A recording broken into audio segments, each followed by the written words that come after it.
friends, welcome back to my Montessori at Home, how we're realistically Montessoring in each part of our house series. And today we are going to be doing a playroom tour, sharing some playroom organization tips, advice for a small playroom space, minimalist playroom tips. All of the things are going to be in here as I walk you through the rationale of why we've made some unconventional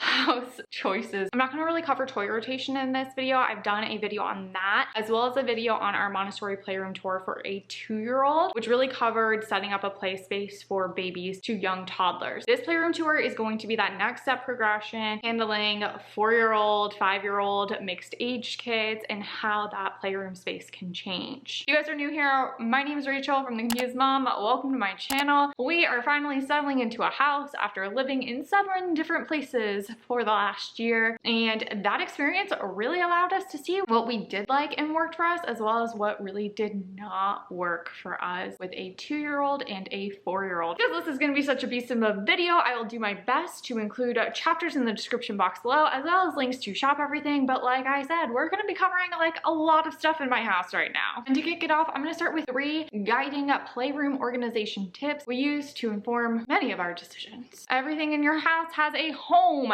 that everyone can find. That's right, because if you're the only one that knows where everything goes, it doesn't work. Instead, everyone, even your youngest child, the 2-year-old, 18-month-old, I don't know, maybe not a newborn, could find where the things go, which means labels, pictures, all that good stuff. Kind of on that same note, bonus tip for you: if it takes longer than 10 minutes for your child or you to clean up a room, then you either need to really refocus that organization and that idea that everything in your house has a home, or you need to get rid of some stuff. Number 2 is going to be a pieces and basket drawer. And lastly, number 3 is going to be grouping open-ended toys like toys together for limitless play. This is something that'll become a lot clearer as we go through this video, but I'll expand on it briefly now. Grouping open-ended toys like this really guides our purchases in terms of what we do and do not allow into our home. So like I said, everything in our home needs to have a home. So if something does not fit into these groups, then it does not come in. This also allows us to really easily tell if we have duplicates of something, or look at toys with a keen eye to say what makes this car better than that one. Once we do max out on what can fit into these bins, there'll also be an opportunity for our kids to say, okay, if we want to bring this one in, which one are we swapping out and getting rid of? And basically this kind of naturally happened as my daughter reached 4 years old. Toy rotation faded out of our lives. We found that through all of our moves this past year, we couldn't bring a ton of puzzles that we would rotate out every single week. Instead, we needed toys that could be rearranged into limitless play, and that naturally led her towards building these worlds where she could get lost in her play for hours versus doing a puzzle for 5 to 10 minutes.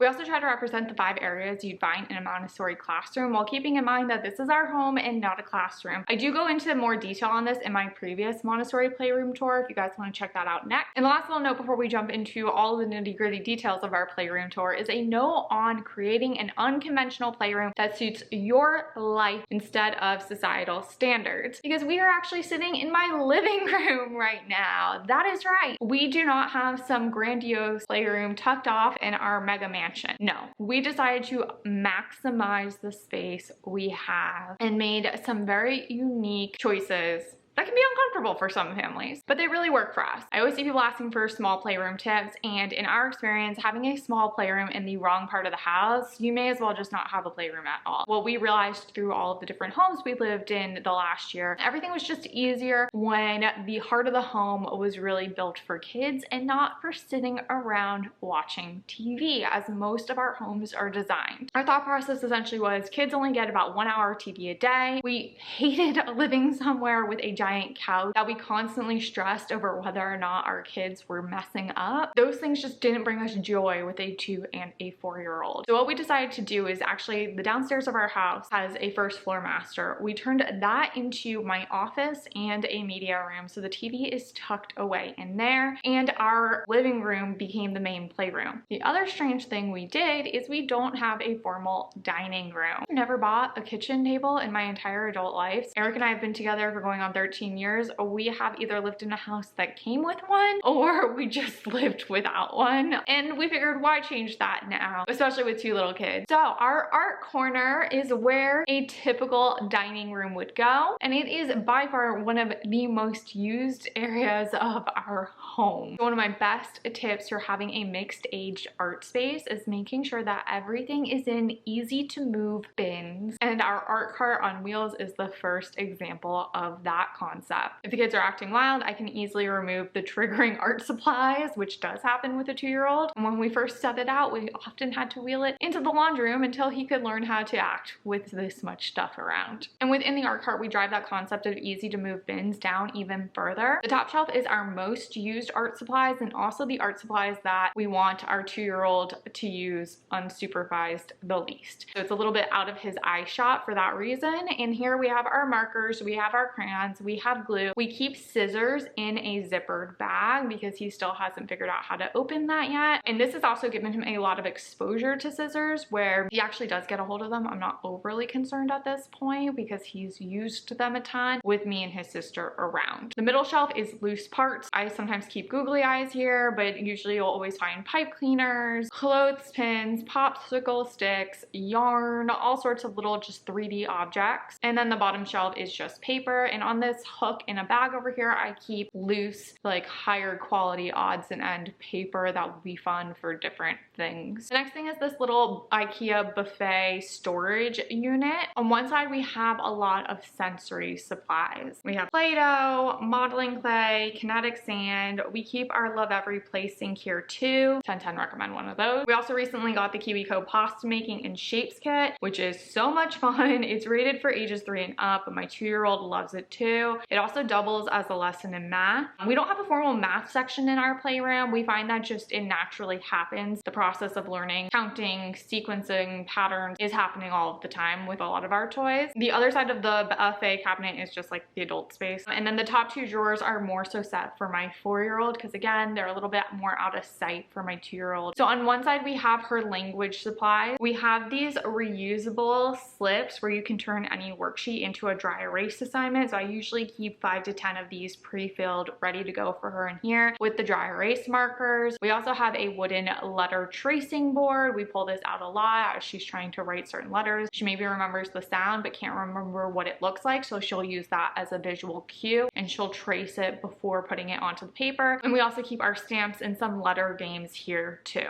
And the other drawer is more fine motor work. So again, these are kind of my 4-year-old's off limits toys from her baby brother. So we have bracelet making kits. We have her 3D Little Bear storybook house, which is like a puzzle and a pretend play setup. I covered that in one of my gift guides for 3 and 4-year-olds, I think last year or 2 years ago, and it is a huge hit. We've actually gotten 2 of them since I made that video because they are really one of her favorite toys. We keep them in these zippered bags to keep all of the pieces together. And we also have our KiwiCo paper dolls craft kit, which I 10/10 recommend, especially if you travel coming up. It comes with everything you need to make this just awesome paper dolls. I love doing this too. It's really a fantastic introduction to mixed media, and my 4-year-old is obsessed with these. We use the space above the buffet to display our art. We just tape it up with painter's tape so it's easy to swap out. And that's kind of another playroom organization tip, which is get as much up and off the floor as possible. Our art wall ensures we don't have a million papers piled up. If my daughter makes something she wants to keep, it either needs to get swapped out on this wall or goes up into her bedroom art wall, which I showed you guys in our last video of this series, or it gets tossed. We have 2 chairs for my husband and I to sit at. That's where we sit while we eat dinner. The table comes out, and of course in our windowsill we have our Love Every Felted flowers because I still think they're one of the cutest toys. And honestly, it's like little moments like that around your house that are invitations to play, and my kids use those all of the time. All right, now over to our living room playroom. We decided to get 2 play couches here because again, it still is a living room and we wanted enough seating, or we would have the ability to do bigger builds using 2 couches. Overall, we love these. My kids use them as tumbling mats. They practice handstands all day. They're a ton of fun. We do still pull our pickler triangle out. It is just around the corner in the garage, and we will literally put it into the empty space, and they will do some crazy builds using the 2 of them together. The next thing I want to talk about is this stand. It's really great because it completely collapses down into just tubes and fabric. This really solved multiple problems for us in our last house at the time. We did not not have a lot of child accessible storage, and I liked the color palette. It's technically a recycling center, but my kids can't read and we don't use it like that. Instead, we use it as our store or shop. Obviously right now it's Halloween around here, so it is set up as our Witch's Brew coffee shop. This is from a Halloween DIY from a previous year. I'll link. The top shelf here we typically use for grocery items, and then the bottom row is just other open-ended play items. So we have one cubby for silks, one cubby for cones and rings, which both are toys I highly recommend having because the play options on them are extensive. And then this is also where we have an empty catch-all bin. My kids end up taking out an extra toy. That is one place we keep it. And the next thing for you guys is our Love Every Montessori shelf.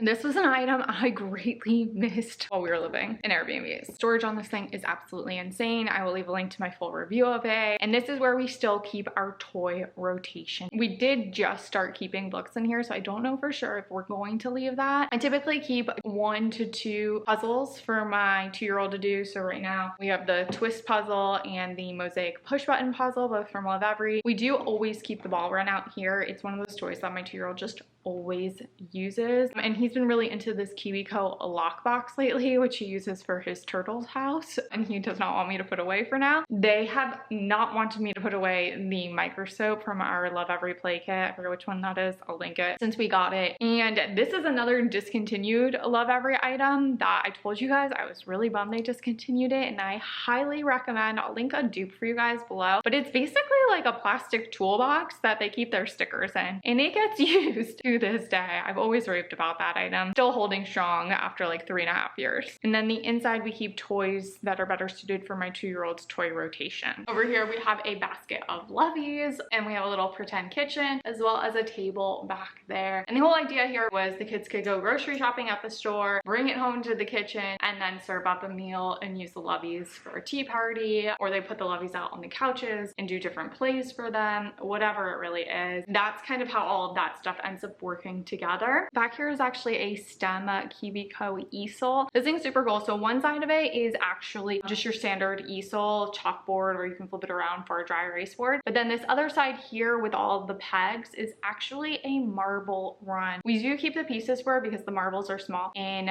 the buffet on the other side of the room. What I'm probably going to be doing is getting rid of this table and chairs because the kids just don't use it as much as they ask to use the easel, which is really lightweight, super easy to just lift up by the handle up there and set up. But I'm thinking of playing around with just leaving it set up for a time. And kind of the other tip for you, which is your playroom is a fluid space. I'm testing out the books in the bookshelf right now. I'm going to be testing out setting the easel up all of the time instead of just some of the time. And that is really, I think, why playrooms are so hard, because it's never done. It's always changing because your kid is always changing. Next is our little IKEA Trofast here. This is the most played in section of our playroom. If you need a minimalist playroom, forget everything else I've shown you and everything else I'm gonna show you, and this is gonna be it. We don't rotate anything out here, and everything here in this area gets played with every single day without fail. The top we never touch. It is the toys from the Love Every Observer play kit, the dollhouse. Van is in a different play kit, and their object permanence box. I think an object permanence box is one of the best toys for babies because it lasts for years because it is so open-ended despite its intention to not be. And this works with everything I'm going to show you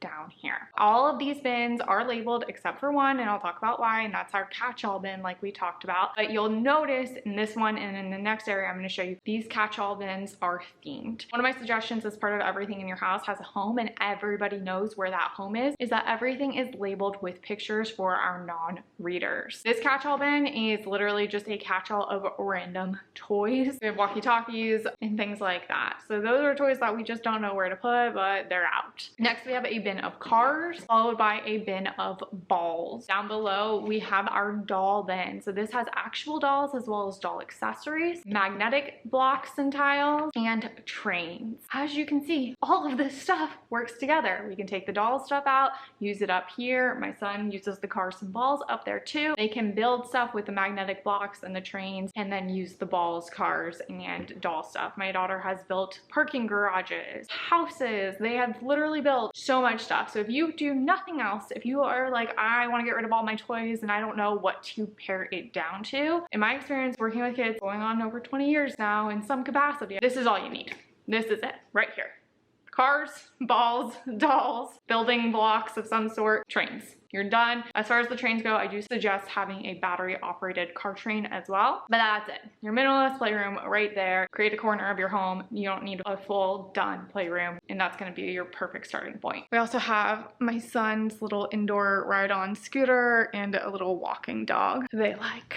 Over to here now. So we're literally right off my kitchen. We have our toddler tower and our kitchen island right here. And so this is like the area that's kind of like a repeat of our last section, but they're used a little bit less, and thus it's in a higher foot traffic space. On top of this IKEA trope house is our music station. So we just got our Love Every music set toys. We also have this little keyboard xylophone music set toy from KiwiCo. And in the basket on the side here are more musical instruments. And we'll rotate out the music instruments we have up top here every now and then. Sometimes we'll have our toy guitars there. Sometimes we'll have our toy microphones. The basket has a ton of different percussion instruments, but just having this invitation out again is something I suggest. So if you had like a coffee table that had an open shelf at the bottom, you could always set up a little music station like that. Once again, over here, we have a catch-all drawer, and over here, the theme is the kids' clothes. So we keep diapers here, sun hats, and sometimes we keep a sheet here for building forts with the play couches. In this bar bin, we have puzzles that are all grouped into bags or boxes, so the kids can pull those out as they want. Down below, we have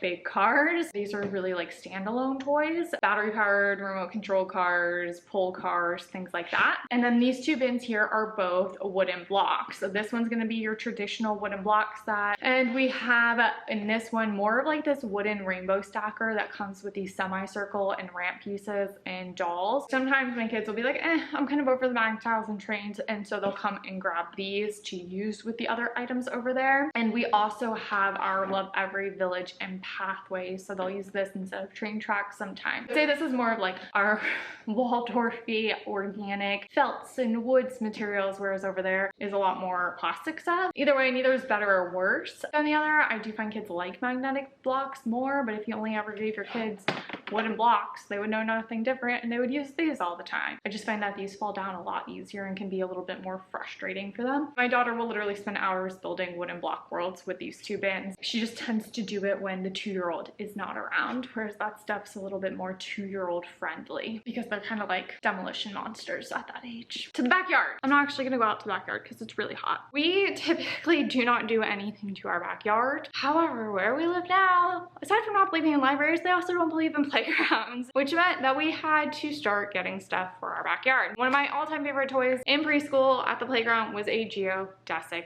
dome. My kids are huge climbers. They're nuts. This is actually considered safer than monkey bars, and they have a ton of fun on it. My 4-year-old contorts herself into crazy moves, flipping and spinning all around. My 2-year-old can get up there himself. We watch him very closely. He does need a little bit of help because he likes to jump down and is scared, thankfully. So he waits for us to get underneath there to help him down, but it is a great way for them to move their body and do things. We also have a little swing set, and then we tried to have a garden, but then summer, rain, heat, that ended up not doing anything. So we will probably reattempt that again in a couple weeks. In the bins, we also keep a splash pad as well as our blow up bounce house that has a water feature and a t-ball thing and soccer ball and that thing. And we have a mini trampoline because it just didn't fit in our house, so we put it outside. All of which does get used very often. And in the garage, we keep our bigger outdoor toys, so our scooters, bikes, wiggle car. We also have our surfboards and paddleboard, which the kids love to play on. We also keep chalk out there. I find that my son really likes to bring the train bin from in here out there to build in the driveway. And that's why I also like having all these things in bins, because when it's nice weather out, you just grab one of the bins and you can bring it outside. Drop me a comment below with which of these playroom organization ideas you're gonna try in your house. I hope that some of these tips helped you figure out how to pare down your toys or make your space work for you like we've done with our unconventional choices. Don't forget to hit that subscribe and notification bell so you don't miss future Montessori at home tours, how we're creating a child accessible space, fostering independence, and following the interests of the child, as